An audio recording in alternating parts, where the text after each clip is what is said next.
I grew up around Native American people, primarily the Cheyenne and the Crow. I remember coming home one day and we were going to go into one of the kids' teepees with his parents, and the mother said, "Take those shoes off, they'll make you sick." It was just strange why she would say they would make you sick. Well, I wouldn't have had a clue at that time. In simple terms, grounding is literally putting your bare feet on the ground. When you do that, you're in contact with the earth, and Mother Earth is endowed with electrons. And these electrons are literally absorbed through your feet. It's like taking handfuls of antioxidants, but you're getting it through the feet.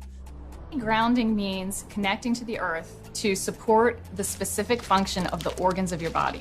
It supports the body as a whole, but it specifically supports organ systems down to the tissues and the cellular function of the entire body. In 1960, we invented synthetic materials. The first thing we did was we put rubber sole, synthetic soles on the shoes. We started wearing sneakers. So it's the most common sense thing that we are organisms that live and grow and depend entirely on the earth while we're alive. And yet we have completely isolated ourselves from it. We're so disconnected that it becomes this weird thing if we actually slip our shoes off. 95% of people walk insulated on the earth. This was the single thing that happened that probably caused the proliferation of inflammation-related health disorders far and above anything else. This is so incredible. This is Nobel Prize material. I got involved in the cable industry in the early 60s. I first learned the need to ground cable signals as we were developing the industry. When you run a wire into the house, before you can go into the house, you have to ground the cable. I mean, you have miles of wire hanging up there in the air. If there's lightning in the air, it's going to hit the cable. And so what you want to do is create a path to ground for the lightning so that it doesn't enter the house or blow up the TV or create a fire. One day I was sitting at a computer and the computer kept crashing. I knew it was static electricity, so I put a piece of tape across my desk and grounded it. Then I realized in that process that the outlet wasn't grounded, so I fixed it so that I could get rid of the static electricity. And I didn't think too much about it. I walked outdoors and I sat on a bench. This tour bus pulled up, and it looked like they had just been to one of these outlet malls, and white Nike shoes were on sale. It just dawned on me. I asked the question. I said, I wonder if it's possible that humans are, we're no longer naturally grounded. I wonder if these shoes could be interfering with us. So that night, I went to the hardware store and I bought a roll of metal duct tape. And I just taped it across the bed.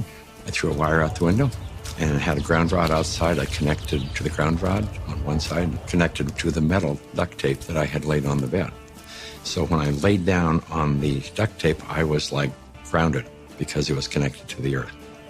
I woke up the next morning and I thought, holy cow, there's something going on here, because normally for me to go to sleep, I had to take Advil. So I tried to find out what I could. The internet was hardly anything. This is back in '99. Went down to the University of Arizona into one of their medical libraries, and there was nothing. And in fact, I even tried to find the cause of chronic pain. The cause of MS was unknown. The cause of arthritis, unknown. They didn't know. Nobody knew. So I thought, well, I'll go out to LA. I'll go to UCLA and ask them. They pretty much laughed me off campus. They said, you expect us to believe that somebody's going to put a nail in the ground, tie a wire around somebody's toe, and it's going to make them sleep better? They said, get out of here. Go away. You're nuts.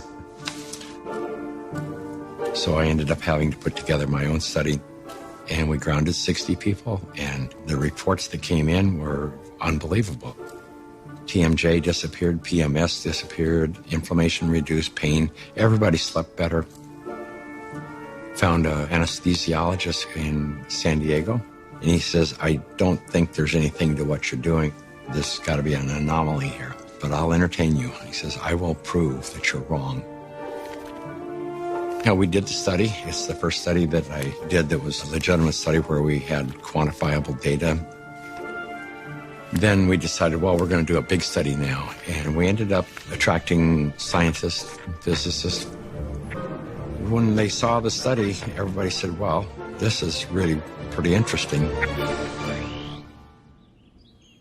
I didn't know anything about grounding. I had never heard of it at all, but I became a new mom. And I had my first child, and she had colic, and she cried and cried and cried. First thing I did, being a physician myself, was take her to the pediatrician, and remember distinctly leaving that pediatrician's office with a knot in my stomach, because the first thing they told me is, it's a baby, let him cry. Literally the only time I noticed that she wasn't in pain, and the only time I could soothe her was when I was outside and I was barefoot and I had her in my arms. And every time we were outside, she relaxed. I noticed if I did use a stroller or if she was in a car, she was still in pain and uncomfortable. This is not placebo effect. Like, she had no idea if I was wearing shoes or not. She doesn't know that. I'm holding her either way. And I just slowly started realizing this child can only take a nap and feel comfort is if she was on my skin, held skin to skin, and I was barefoot. She'd be dead asleep, and if I stepped in the house and took both my feet off the ground, she would wake back up and the pain response would come back. And I didn't know what it was called, and I didn't at that time feel comfortable thinking about using it in my conventional medical practice, but I just knew that this is what I'm gonna do to help my child. I was working with a mentor of mine, and she recommended that I ground my energy. I didn't know what she meant by ground yourself. So the first thing I did was go home and look it up on the internet. And through doing a search about grounding, I found Clint Ober's work and the book about earthing. And I realized that it's a real thing and a real healing modality with tons of medical literature behind it. I first learned about grounding maybe 12, 13 years ago through one of the trainers for the Tour de France team from the U.S., and he was using it with many of their athletes and with surprising results. And I think that surprising best summarizes my response to it, because it didn't seem to make sense. I think I became a believer once I started to explore the science. If you take a microscope and you look at a piece of wood and you go down, down, down, all of a sudden there's nothing there. There's molecules, but they're not even connected. What's holding them together? What's the force that's holding everything together? Our body is electrical. This is all electronic equipment. The heart, the lungs, the brain. I mean, this is electrical equipment. It's all electrical. Everything is electrical. Unbeknownst to us, we live inside a battery. The surface of the Earth is charged negatively, and the ionosphere, which is a layer of the atmosphere about 60 miles up, which is ionized by the sun, meaning that the rays of the sun are so strong that they split the molecules into a positive charge and a negative charge. The negative charge are transferred to the surface of the Earth through lightning mainly, and the positive charge stay 60 miles up. The problem arises when we don't have negative charge.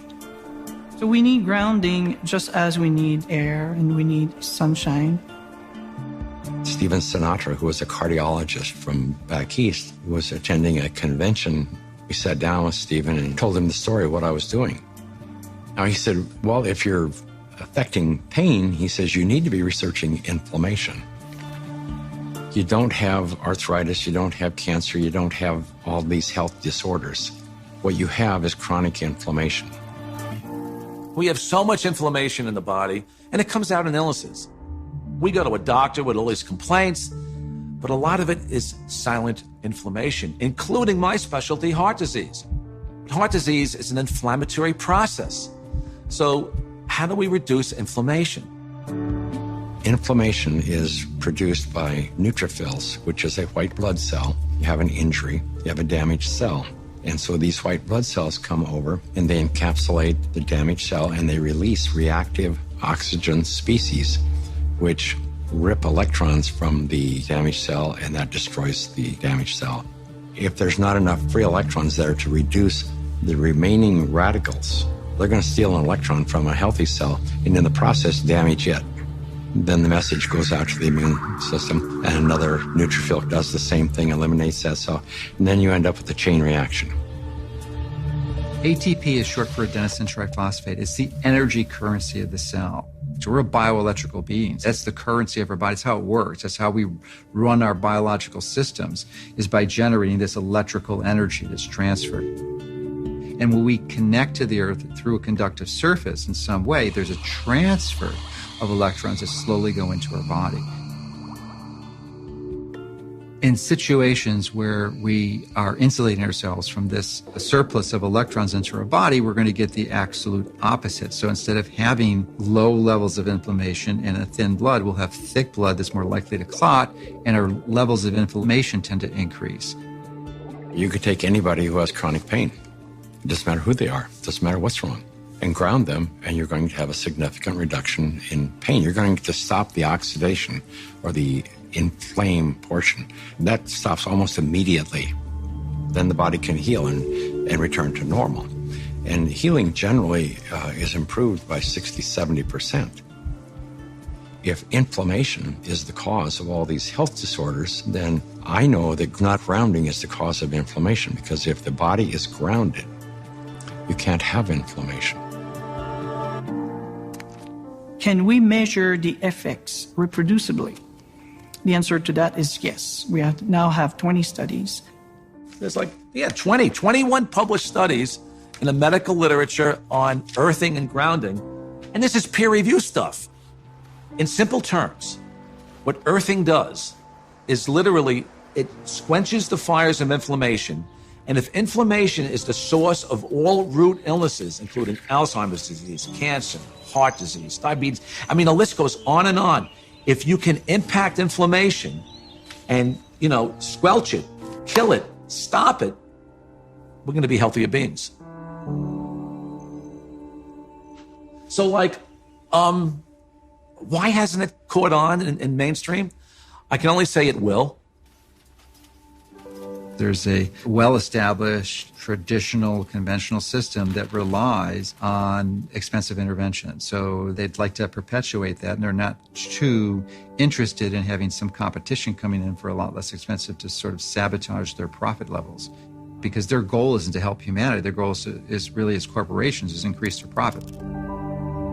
The question becomes, how much of an influence has lack of grounding been in the epidemic of disease that we have? Is grounding a factor?